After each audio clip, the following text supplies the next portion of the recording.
Ano nga ba ang sukatan ng ating pagkatao? Ang talino ba na taglay? Ang lakas ng katawan? O ang anyong nakikita? Sa bawat nilalang ay may hiwaga, may kakaibang himig na hindi maikukumpara.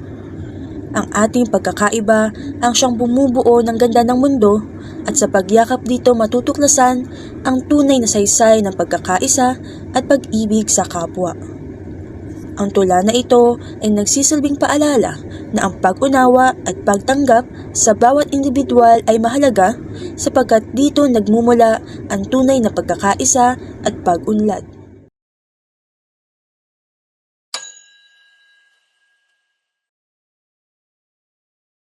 Pumasok sa silid-aralan. Pula ang medyas, polo'y may kaitiman. Samantalang sila'y puti ng polo'y namumutawi. Na animoy high-tech na paglalaba ang gawi. Pagpasok ng guro, lahat sila nagsiayos ng pagupo. Sabi ng guro ay, magandang umaga. Ngunit ang isa ay nilapit ang kanyang tenga. Oo, nakumpirma. Mahina ang pandinig niya. Gusto ko ang kulay ng pula. Ngunit sa kanya naman ay dilaw.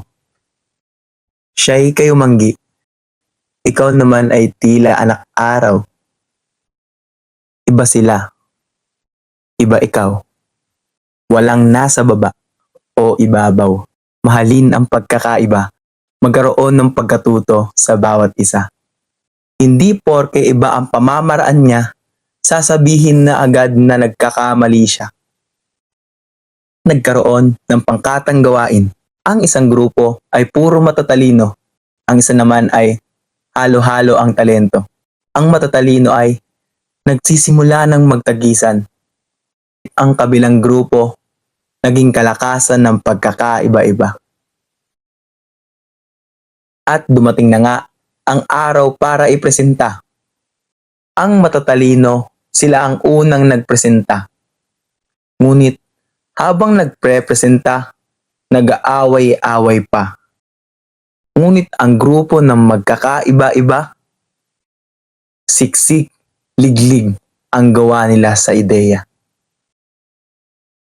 Isa lamang itong ideolohiya na hindi porke magkakaiba, nakakasira sa istorya.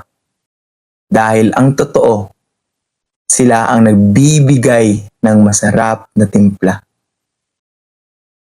Kaya ikaw, malaya kang pumili ng pasok sa panlasa. Dahil naiiba man sa iba, wala silang magagawa dahil iba ka. Sa konklusyon ng lahat ng letra at salita ng tulang ito, walang mas mataas, walang mas mababa sa kahit kanino. Ang ganda at tingkad ay hindi masusukat sa sinasabi nila. Kundi ang tunay na kagandahan ay ang pagtanggap na ang iba ay pwedeng maging kaisa. Magkaiba ang liwanag ng buwan sa mga tala, ngunit pareho silang tinitimbang bilang magkasing ganda. Tayong mga tao ay para lamang ding kumpol ng mga liwanag sa kalangitan.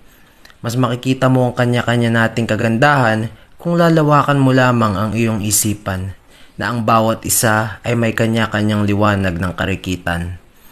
Laging piliin ang respeto, pagtanggap at pakikibahagi. Yan lamang ang tinuturo ng tulang ito na dapat mamutawi.